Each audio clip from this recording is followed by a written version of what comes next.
Bullet time. The Matrix reinvented action cinema in 1999 with a single visual effect.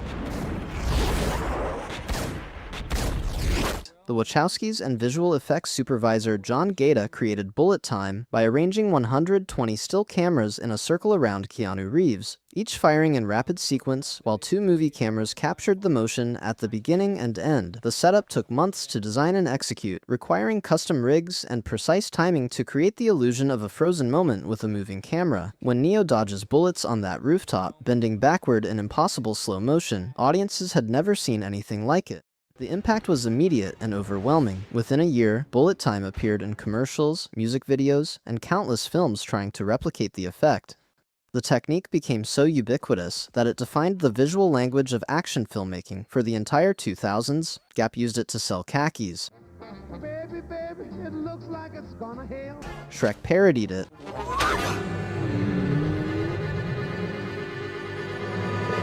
The effect transcended The Matrix itself to become a cultural shorthand for cool action moment, proving that a single innovative visual idea could reshape an entire industry overnight. The Snap Avengers Infinity War ended with the villain winning. Thanos completes the Infinity Gauntlet, snaps his fingers, and half of all life in the universe disintegrates into ash, including beloved heroes like Spider-Man, Black Panther, and most of the Guardians of the Galaxy. Tom Holland's Peter Parker clings to Tony Stark, saying, "Mr. Stark, I don't feel so good," before crumbling to dust in his mentor's arms.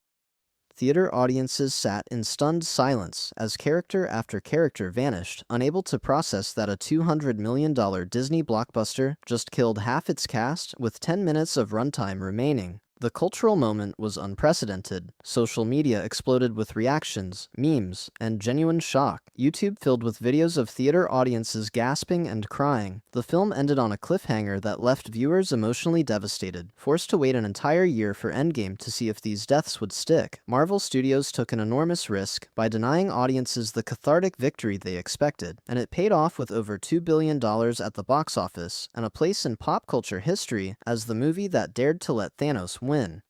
Rotating corridor. Christopher Nolan built an actual rotating hallway for Inception. The director refused to use CGI for the fight scene, where Joseph Gordon-Levitt battles a guard while the hotel corridor spins like a centrifuge. The production constructed a massive gimbal rig that could rotate a full 100-foot hallway set 360 degrees, allowing the actors to fight on the walls and ceiling as gravity shifted around them. The set cost over $1 million to build and required weeks of rehearsal, with Gordon-Levitt training extensively to perform the complex choreography while the entire room tumbled. The sequence took 3 weeks to film, with the rotating set moving at various speeds to capture different action beats. Gordon-Levitt performed almost all his own stunts, getting genuinely thrown around as the corridor spun. Wires and clever camera placement hid the safety equipment, making the impossible physics look seamless. The minimal CGI work only enhanced what was already captured in camera, proving that practical effects could still create spectacle that digital wizardry couldn't replicate. Nolan's commitment to doing it for real gave the scene a weight and authenticity that audiences could feel, making Inception's dreamscapes tangible rather than artificial. Opening tracking shot. Gravity opens with a 17-minute unbroken shot in space. Alfonso Cuarón and cinematographer Emmanuel Lubezki created what appears to be a single continuous take as Sandra Bullock and George Clooney perform a routine spacewalk that becomes a disaster. The entire sequence is almost entirely computer-generated, with Bullock spending weeks inside a 9-foot cubic LED box while robotic arms moved the camera around her, projecting the space environment she'd react to. The technical achievement was staggering, requiring new technology and workflows that didn't exist before the film. The opening redefines immersive cinema. Cuarón removes all traditional editing, forcing audiences to experience the escalating catastrophe in real time without cuts to relieve tension. When debris strikes the shuttle and sends Bullock spinning into the void, the unbroken perspective makes the disaster feel immediate and terrifying. The sequence won Lubezki his first of 3 consecutive Oscars for cinematography, and proved that CGI could be invisible when deployed with enough artistry and technical precision. Audiences forgot they were watching digital effects, believing instead they were witnessing actual footage from orbit, a testament to how far visual effects had evolved by 2013. Warehouse Fight Batman v Superman finally delivered the Batman fight fans had imagined for decades. Ben Affleck's older, brutal Bruce Wayne tears through a warehouse of armed thugs to rescue Martha Kent, and Zack Snyder films it in long takes that show off the complete choreography. The sequence draws direct inspiration from the Batman Arkham video games, translating their combo-heavy combat into live action with bone-crunching impact. Affleck trained extensively, performing most of his own stunts as Batman uses guns, knives, and environmental objects to systematically dismantle 24 enemies. The violence level shocked audiences accustomed to sanitized superhero action. This Batman breaks arms, slams heads through floors, and brands criminals, behaving more like a Frank Miller character than the traditional heroic version. The single-take style cinematography lets viewers appreciate the fight choreography's complexity without quick-cut editing hiding the action. Whatever criticisms the film received, this sequence proves Snyder understood how to translate comic book action into visceral live-action combat. It remains the most purely satisfying Batman fight scene ever filmed, giving audiences the dark, brutal vigilante they'd read about in comics. The Red Wedding Game of Thrones massacred its main characters in 2013. The Red Wedding episode betrayed Robb Stark, his mother Catelyn, and his pregnant wife Talisa at what should have been a safe wedding feast. George R.R.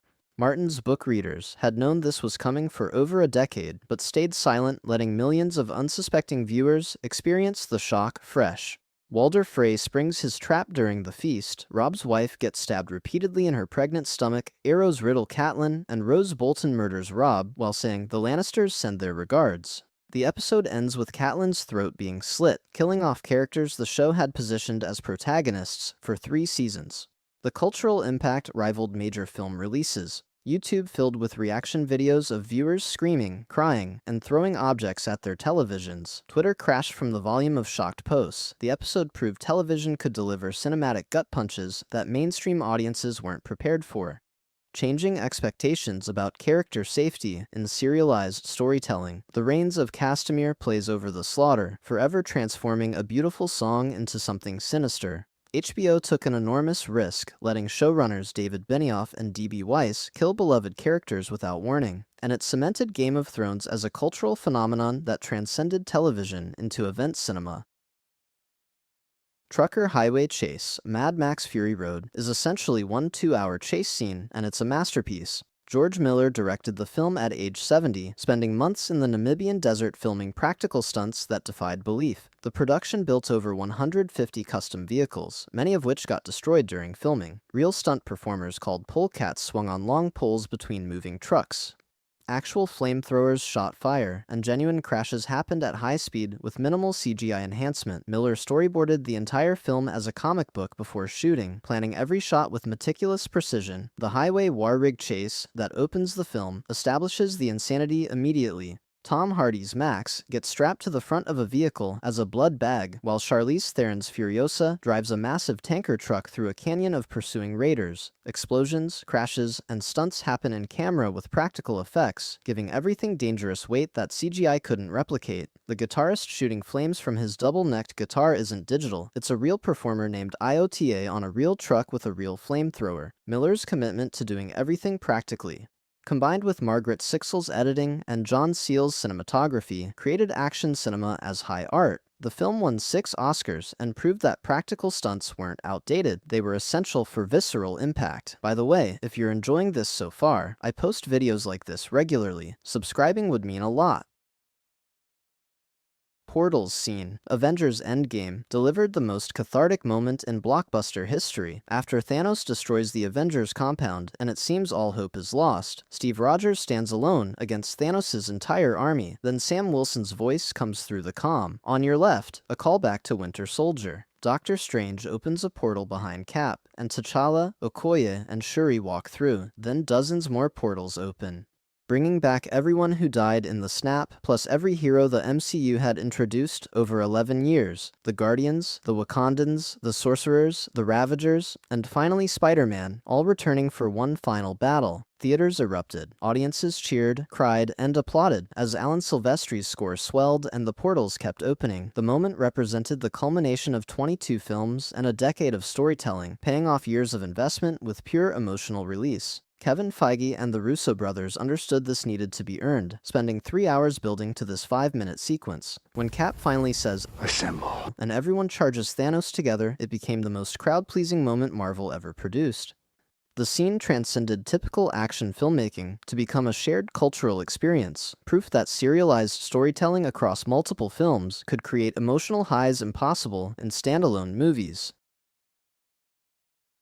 Staircase Ride. Home Parasite changes genres halfway through. Bong Joon-ho's film spends an hour as a dark comedy about a poor family conning their way into a wealthy household's employment. Then, the Kim family returns to the Park house during a rainstorm, and the former housekeeper arrives begging to get inside. She reveals a hidden bunker in the basement where her husband has been living secretly for years. The tone shifts instantly from comedy to thriller to horror as the two families trapped in the house realize their survival depends on maintaining the deception. The discovery scene uses no music, just the sound of footsteps on stairs and the revelation of the bunker door. Bong meticulously planned this tonal shift, structuring the entire first half to make audiences comfortable before yanking the floor out from under them. The basement revelation recontextualizes everything that came before, adding layers of class commentary and genuine danger. Audiences expecting a comedy suddenly found themselves watching something much darker and more complex. The film went on to win 4 Oscars, including Best Picture, the first foreign language film to do so, proving that genre blending and tonal risks could resonate with mainstream audiences when executed with Bong's level of craft and precision. Church Massacre. Kingsman turns Colin Firth into a killing machine. The church massacre scene in Matthew Vaughn's 2014 spy film puts gentlemanly secret agent Harry Hart inside a hate group church where a rage signal makes everyone violently attack each other. Firth's character succumbs to the signal and slaughters the entire congregation in a single unbroken take set to Leonard Skyner's Freebird. The choreography is impossibly complex, with Firth shooting, stabbing, and beating dozens of people in creative ways, as the camera follows him continuously through the chaos. The sequence generated controversy for its extreme violence, but became instantly iconic for its technical achievement and subversive edge. Firth, known for prestige dramas, transforms into an action star, performing much of the choreography himself after months of training. Vaughn uses the scene to comment on both American gun violence and the spy genre's sanitized killing, making the violence uncomfortably fun and morally complex. The long-take approach, though achieved with hidden cuts, forces audiences to witness every moment of brutality without editing providing distance. It remains one of the most audacious action sequences in modern cinema, proof that R-rated comic book adaptations could push boundaries mainstream superhero films wouldn't touch. No Time for Caution. Interstellar makes docking spacecraft emotionally devastating. Cooper and his crew arrive at a space station that's been set spinning out of control, and they have minutes to dock before their fuel runs out. Christopher Nolan films the sequence with the Endurance spacecraft attempting to match the rotation of the wildly spinning station, while Hans Zimmer's organ score builds to overwhelming intensity. Matthew McConaughey's performance shows genuine desperation as mechanical clamps fail and the rotation accelerates. The production built practical rotating sets for the interior shots, making the actors' reactions to being thrown around completely authentic. The sequence works because Nolan removes all dialogue during the crucial moments, letting the visuals and score carry the tension. Zimmer's church organ builds and builds, creating almost unbearable anxiety as the ships spin faster and faster. When Cooper finally initiates the emergency docking procedure, the sound design and score hit a crescendo that makes a purely technical challenge feel like the emotional climax of the film. The docking succeeds, and audiences exhale tension they didn't realize they'd been holding. Nolan's commitment to making space travel feel dangerous and difficult, combined with Hoyt van Hoytema's IMAX cinematography, turned a procedural scene into one of the most intense moments in science fiction cinema.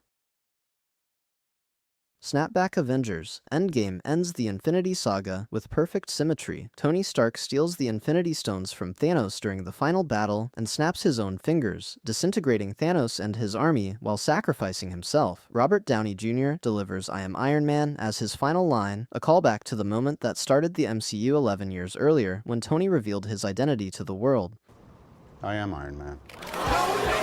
The snap that killed half the universe in Infinity War gets reversed by the snap that saves it, and the man who started everything finishes it at the cost of his own life. The funeral scene that follows brings together every surviving character from 22 films, showing the impact Tony had across the entire universe. Pepper Potts tells him, "You can rest now," giving closure to a character who spent a decade trying to protect everyone. Morgan Stark's presence, Happy Hogan's memory of cheeseburgers, and Peter Parker's grief make Tony's death feel genuinely earned rather than manipulative. Marvel took the risk of permanently killing their most popular character, and it worked because they'd spent 11 years making audiences care about Tony Stark. The scene provided an ending that felt final and meaningful, proof that serialized blockbuster storytelling could deliver genuine emotional catharsis. If you found this valuable, subscribe so you never miss new content. Thanks for watching.